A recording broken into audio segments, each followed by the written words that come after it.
Bon, là on commence à rentrer dans le dur. Aujourd'hui, le stockage, ou en anglais, le storage. Et non, bien que ça semble être la brique de base du cloud, on va pas commencer par la VM aka le compute, parce qu'à mes yeux, le storage est bien plus fondamental que ne peut être le calcul. Et je vous donne la preuve par 3. Raison numéro 1, déjà, on est en 2026, la data c'est l'enjeu géopolitique du siècle. On a la RGPD qui a changé par exemple les comportements de tout le monde et on se pose beaucoup de questions. À qui appartiennent ces données? Où sont stockées ces données? De qui parlent ces données? Combien valent ces données? Et à un moment donné, je vais arrêter de dire données. Qui a accès à celles-ci? Combien de temps elles vont exister? Ça fait beaucoup là, non? Et en vrai, tout ça c'est pour notre bien. Raison numéro 2, avant même que tu lances ta VM, avant ton conteneur, ton Redis as a service ou autre, il te faut un OS. Et cet OS, avant même d'être en RAM, il faut qu'il soit stocké quelque part. Raison numéro 3, parce que c'est par là que la plupart des gens rentrent sur le cloud. Tu demandes à 90% des gens est-ce qu'ils connaissent le cloud, ils vont te dire non, mais j'en ai 2-3. Mon Google Drive, celui du taf, et aussi mon OneDrive qui a 20 ans, qui date de quand j'avais Hotmail. Tout le monde a cette idée du stockage sur Internet, et vu que c'est dans les nuages et géré par de grandes compagnies, c'est illimité et sûr. Bref, 3 raisons qui montrent que le stockage est vraiment la chose primordiale à comprendre et à connaître dans le monde du cloud avant de passer à quoi que ce soit d'autre. Et donc, posons-nous la question de base. C'est quoi le stockage dans le cloud ? Déjà, évacuons cette idée, même si on va y revenir. Nos amis Dropbox, iCloud, Google Drive et autres OnCloud font partie de la grande famille du cloud computing. N'en déplaise au Tech IT, votre grand-mère utilise bien le cloud. Ou c'est peut-être plus le cloud qui l'utilise, mais ça c'est un autre débat. L'idée c'est que ce sont purement des services cloud, il n'y a pas de doute là-dessus. Cependant, sur la pile IaaS passe SaaS, ils sont vraiment tout en haut. Construire un Dropbox, il faut que j'empile déjà pas mal de briques et de services pour avoir l'authentification, pour avoir le stockage, pour avoir les applis natives PC, Mac, Android, etc. Il me faut des CDN et toutes ces briques intermédiaires, ces briques sous-jacentes sont aussi des services cloud en réalité. On pourrait s'amuser à refaire un drive. Étape 1, par exemple, je vais chez Denver en France. Non, c'est pas une ville qui s'appelle Denver en France, c'est un cloud provider français qui propose une solution de data center sur l'eau. Salutations à eux, le lien est dans la description. C'est pas une sponsor ça. Hein. Et donc, je vais voir Denver et eux, ils vont me proposer de l'infrastructure sous forme d'object storage. Étape 2. Je vais chez Cloudflare pour avoir un CDN, histoire d'avoir une latence faible pour mes clients où qu'ils soient sur la planète. Et étape 3, je recrute des développeurs pour qu'ils puissent m'implémenter mes applis mobiles, mes applis PC et 2-3 petits trucs dont j'aurais besoin par-ci par-là. Dans tout ce que je dois faire, il y a une partie que je peux déléguer à un ou plusieurs cloud providers, l'autre partie qui est mon cœur de métier, celui de vendre du stockage sous un certain workflow, PC, tablette, Smart TV, peu importe. L'idée c'est que j'ai pris une infrastructure, je l'ai transformée et je l'ai vendu. Et en tant que fournisseur de cloud, je pourrais très bien dire je supprime des intermédiaires, c'est-à-dire l'infrastructure par exemple, et c'est ce qu'a fait Dropbox. À la base ils étaient chez AWS, puis ils sont partis pour posséder leur propre infra. Bref, tout ça pour dire que c'est du cloud, mais du cloud de assez haut niveau. Aujourd'hui on est dans les premières vidéos, donc on va descendre de quelques niveaux et on va se focus sur l'infrastructure as a service. Dans l'infrastructure as a service, on a 3 types de stockage. On a le bloc, on a le file, on a l'objet. Aujourd'hui on va se poser la question, c'est quoi l'object storage? Déjà, le nom il est chelou. Je peux vous donner des synonymes. On a block storage chez Azure, on a cloud storage chez la plupart des cloud providers, et par généralisation, on a S3. S3 parce que c'est le service du leader de marché qui est AWS. S3 signifiant Simple Storage Service. Et non, il n'y a pas de S1, S2, c'est pas des films, c'est 3S et Simple Storage Service, ce qui dit tout. Un service de stockage simple. L'idée, c'est qu'on a un serveur web qui nous permet d'envoyer ou de recevoir des fichiers. Ni plus, ni moins. Enfin, si, beaucoup plus quand même. Si. Rentrons dans les détails de comment est fait un object storage. Déjà, reprenons 2 choses essentielles en tête. Les clouds nous vendent du CPU, de la RAM, du stockage et du network. Classico. La promesse, c'est l'élasticité, la flexibilité et la disponibilité. Rappelons aussi que l'atout d'un cloud est la mutualisation des ressources et que ici, on a donc beaucoup de storage qu'on veut mettre à disposition de beaucoup de clients. Mais comment qu'on fait ça? Comment qu'on fait? D'abord, on a le pool de machines. La promesse de l'object storage, c'est d'avoir un grand storage illimité qui te permet de stocker tout ton garbage. Dans la réalité, c'est pas illimité, c'est plutôt calibré au-dessus de la plupart des usages. Et donc, on n'est pas sur les 500 Go de ton laptop, on n'est pas sur les 10 TB de ton NAS, On est plutôt sur une baie de l'ordre de 1 à 5 pétabytes. Et pas qu'une. En fonction du cloud, de la région, du commissionnement continu, vous pouvez multiplier ça par 2, par 5, par 10, par 100, par 1 milliard. Non, là, 1 milliard, j'abuse. Mais vous avez compris le truc, il faut beaucoup de machines, beaucoup de stockage, non seulement pour pouvoir stocker tout ce qui vient, mais aussi pour pouvoir répartir la charge de travail qui viendront de tous les clients. Une fois qu'on a tout le matos, il faut mutualiser les volumes de données, c'est-à-dire qu'il faut que tous nos nœuds, toutes nos machines travaillent de pair. Et pour ça, il y a deux choses nécessaires. D'une, le réseau, ça on sait le faire depuis la nuit des temps, un petit câble Ethernet ou un InfiniBand et c'est réglé. Et la deuxième chose, c'est le logiciel. Généralement, les clouds publics, ils ont leur logiciel maison pour gérer ça, mais sur le marché public, on peut citer par exemple le VNRSF, le détesté Minayo ou encore le payant Dell ECS. Le but de ce software est de gérer tous les nœuds comme un seul grand volume de données. Après, il peut avoir 208 000 features, mais la plus importante reste à ce jour la mise à disposition des fichiers qui y sont stockés. Depuis les années 80, on a 1001 protocoles de transfert de données, FTP, Samba, SFTP, AirSync et plus encore. Mon préféré étant le transfert d'audio par MIDI. Toujours un plaisir, c'est 31 kilobits par seconde. Et le protocole le plus répandu pour l'Object Storage est évidemment HTTP. HTTP pour des raisons évidentes, parce que c'est simple, TCP/IP, parce que c'est flexible avec ses cookies, ses headers, ses codes de retour. HTTP parce qu'il y a une intégration directe avec tous les navigateurs qui existent, plus les CDN. Donc l'Object Storage est vraiment HTTP first. Au passage, je te l'ai pas dit, ça s'appelle Object Storage et un objet c'est juste un fichier. Rien de neuf, rien de nouveau, ne t'inquiète pas, c'est toujours tes photos de vacances ou tes backups de 3 TB. Résumons, on a acheté plein de machines avec plein de disques durs pour aller jusqu'à un total de disons 500 pétas. On les a branchés en réseau et définis comme un unique pool. On a donné accès aux users pour une gestion complètement autonome. On est bon, on a un Object Storage, mais basique. La question qu'on peut se poser c'est comment l'adapter à tous les usages. Disons que moi, en tant que fournisseur, j'ai un pool de machines HDD et j'ai un pool de machines SSD. Donc, comme on l'a vu dans la vidéo précédente, deux usages assez différents. Comment le rentabiliser? Comment le revendre aux utilisateurs? Et c'est là qu'interviennent les classes de stockage. Ok, avant de commencer là-dessus, donnons une petite fourchette de prix. Dans le commerce, un HDD, c'est à peu près 4 centimes par giga. Un SSD, c'est plutôt de l'ordre de 30-32 centimes par giga. Et là, je vous donne des valeurs au doigt mouillé qui sont très optimistes pour les SSD, mais on est quand même sur des ratios de 1 pour 9. Et ça explicite très bien les deux usages qu'on a du stockage, où le HDD est lent, mais très utile pour stocker des gros volumes à moindre coût, et le SSD est rapide, mais cher. Dans un Object Storage, cela se traduit par des classes de stockage. Mais on n'a pas simplement le HDD qui va être standard et le SSD qui va être high performant, c'est plus complexe que ça. Chacun des clouds a un petit peu sa sauce pour définir ses classes de stockage. Prenons le cas classique des catégories par température, avec le cold, le warm et le spicy, enfin juste hot. La première catégorie, c'est donc les warm, où basiquement c'est la classe standard ou l'unique classe qui est proposée généralement par les cloud providers. Elle est vendue en tant que general purpose et elle le reste jusqu'à ce que le cloud définisse d'autres classes qui permettront de mieux situer celle-ci. Par haute classe, j'entends par exemple une classe de type hot. Et cette fois-ci, les clients ils ont besoin d'un accès plus rapide au fichier. Par accès plus rapide, j'entends une plus faible latence, donc ça sent le SSD en plus. Et surtout, ça sent une capacité réseau venant du cloud provider. Et à l'exact opposé, on a aussi les catégories cold. Cette fois-ci, on part du principe que la vélocité, c'est pas du tout l'attrait principal, et donc on peut se permettre de stocker les datas sur des HDD à moindre coût. Et pour pousser le bouchon encore un peu plus loin, on a aussi les classes de type ice ou gelé, où cette fois-ci, on stocke sur HDD, et on se permet de débrancher l'alimentation électrique de ces disques durs pour qu'ils consomment moins. L'idée, c'est que c'est gelé, et que donc quand vous allez avoir besoin de ces datas, il va falloir les mettre au micro-ondes pour décongélation.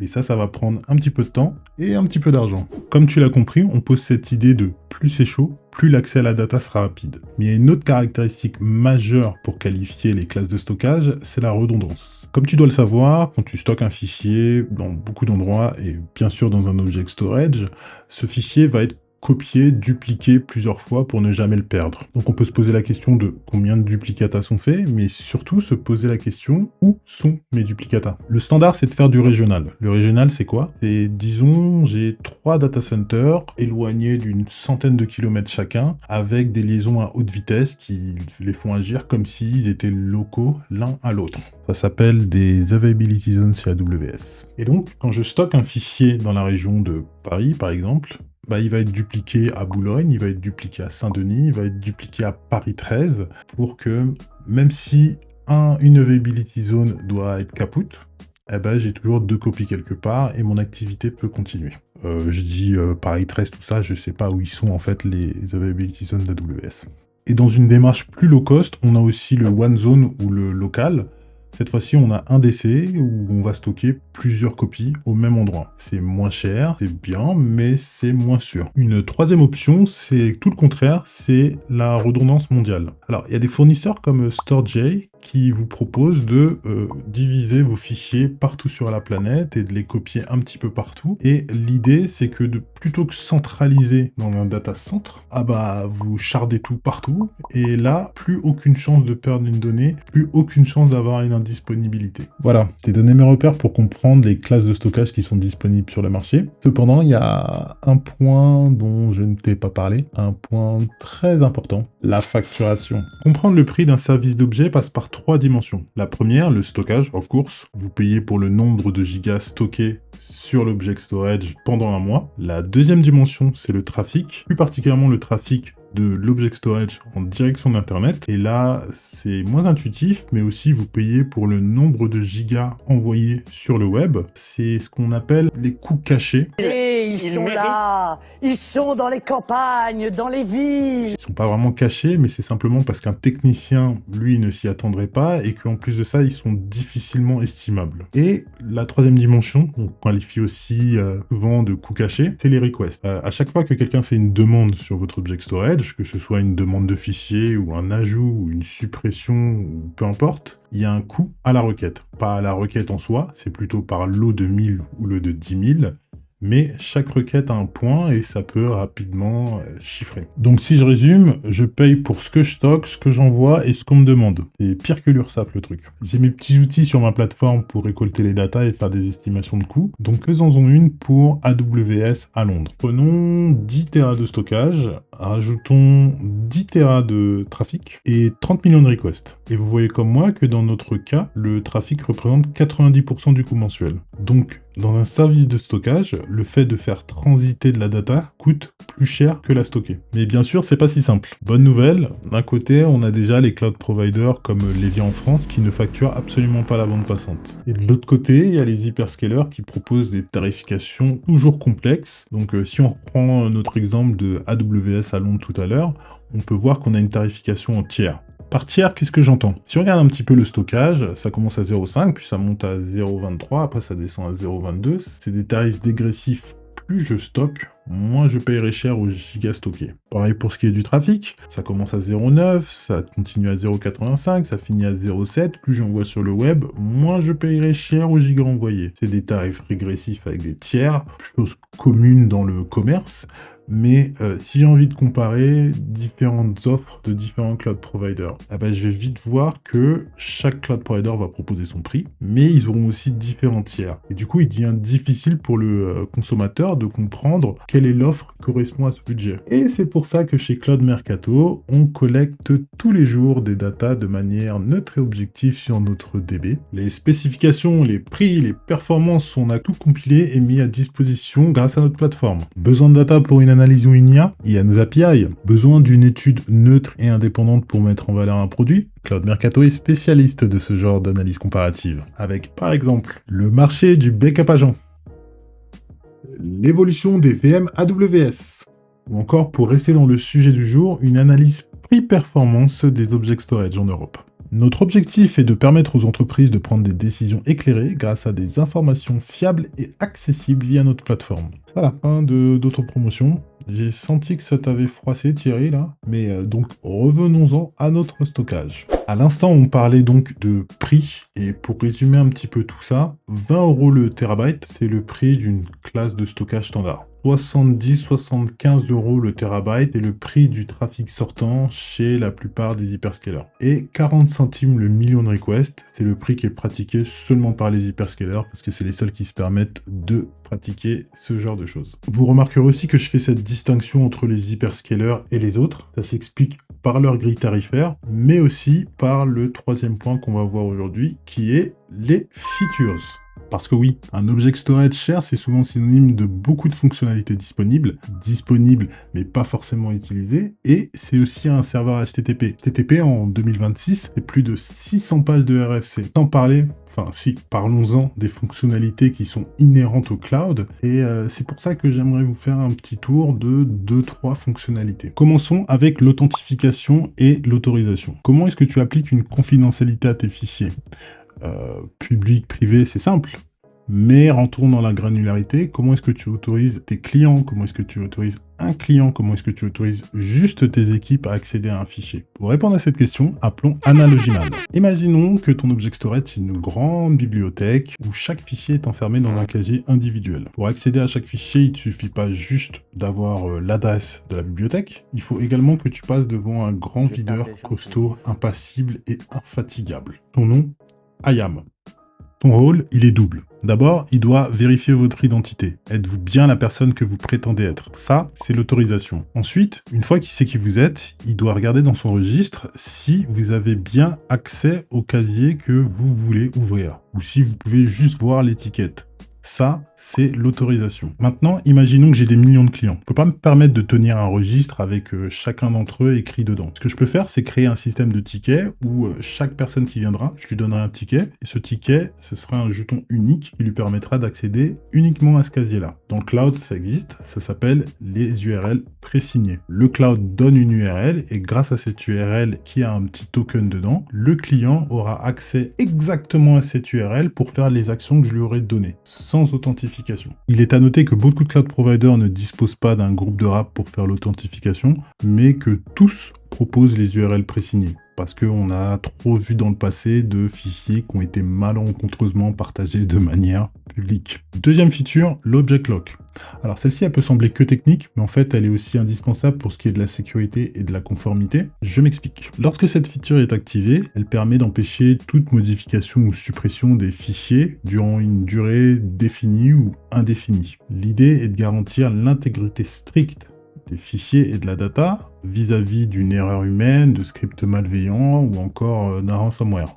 Cas classique de nos jours. Imaginons demain, tu arrives au bureau tranquillement à 9 h, tu ouvres ton ordinateur et là, bam, vous avez été victime d'une attaque par les Rasta Anonymous. Et ça va péter!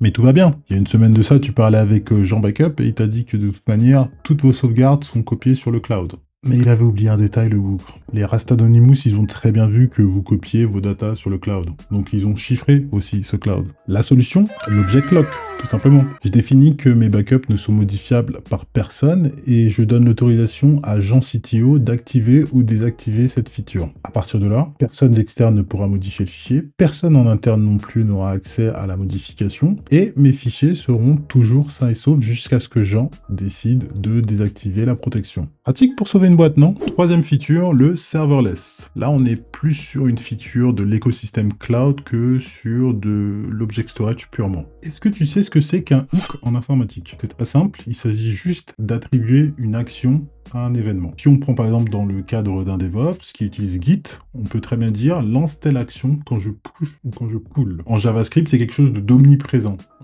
Quand on appuie sur un bouton HTML, change sa couleur, fais telle action, etc., etc. Et bien sûr, dans les object storage, c'est quelque chose qui peut être utilisé de manière très utile. Cas pratique, j'ai une application type Instagram, mais celui de 2006, c'est-à-dire focus plus sur la photo. Moi, mon rôle, ça va être de stocker des images en différents formats. Donc, quand un utilisateur va m'envoyer une image, j'ai besoin d'avoir une miniature, une image normale et une image en grande taille pour pouvoir zoomer dessus. Voici le process quand un utilisateur veut envoyer une image sur mon application. Numéro 1, l'Object Storage va lui donner une URL présignée. Avec celle-ci, ils pourront envoyer le fichier directement sur l'Object Storage sans passer par mon serveur. Numéro 2, le service va donc recevoir le fichier et va regarder dans sa liste de hooks est-ce que je dois faire quelque chose avec un fichier image?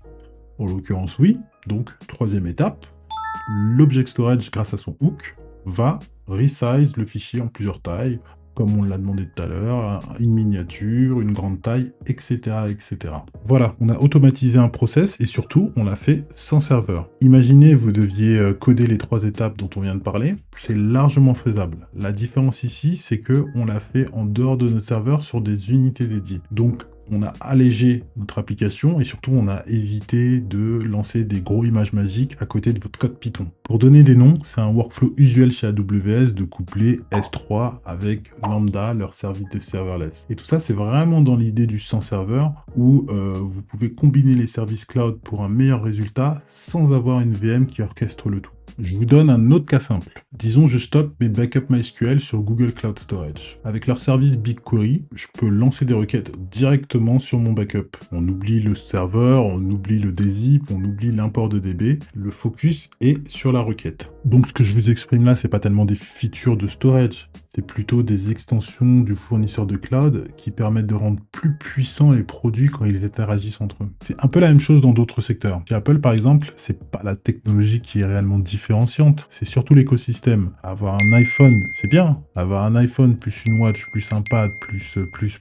etc., c'est encore mieux. Ouais, je sais, Apple, tout ça, fanboy, Android, Siri c'est naze, l'iPhone 13 il est obsolète, l'iPad c'est mon fils de 3 ans qui le garde. On connaît, on sait tout ça. Alors, j'espère qu'aujourd'hui je t'ai aidé à saisir ce que c'est qu'un Object Storage. Moi, c'est une des briques essentielles du IaaS et du cloud computing en général. Ça représente tellement bien la chose avec ses caractéristiques d'être uni, d'être élastique et surtout à la demande. Et on a vu ensemble aujourd'hui la tarification avec, pour rappel, le stockage, le trafic et les requests. On a vu 3 features intéressantes qui montrent bien que même si ça s'appelle stockage, eh bien ça peut proposer bien plus grâce à ces features ou grâce à l'écosystème cloud. On n'a pas vu que les objets étaient organisés en bucket, mais à vrai dire c'est juste des dossiers, pas du poulet. Et pour l'exploration technico-technique de ce qu'est un object storage, vraiment l'exploration en profondeur, eh ben, ce sera le sujet d'une autre vidéo. L'objectif aujourd'hui, c'était de définir c'est quoi l'object storage. Cette brique primordiale d'un écosystème cloud, avant l'ADB, avant le compute, eh bien, on a l'object storage. Si tu as apprécié la vidéo, n'hésite pas, lâche le pouce bleu, abonne-toi, mets un commentaire, ça donne de la force et surtout, parle-en autour de toi. À la machine à café, par exemple. Ouais, t'as vu Anthony, Cloud Mercato, ce qu'il fait hein. Ouais, c'est sympa, j'aime beaucoup. Hein. Franchement, la vulgarisation cloud en français, il n'y a pas beaucoup de gens qui le font. Hein. Ah non, mais ouais, trop, quoi. Trop.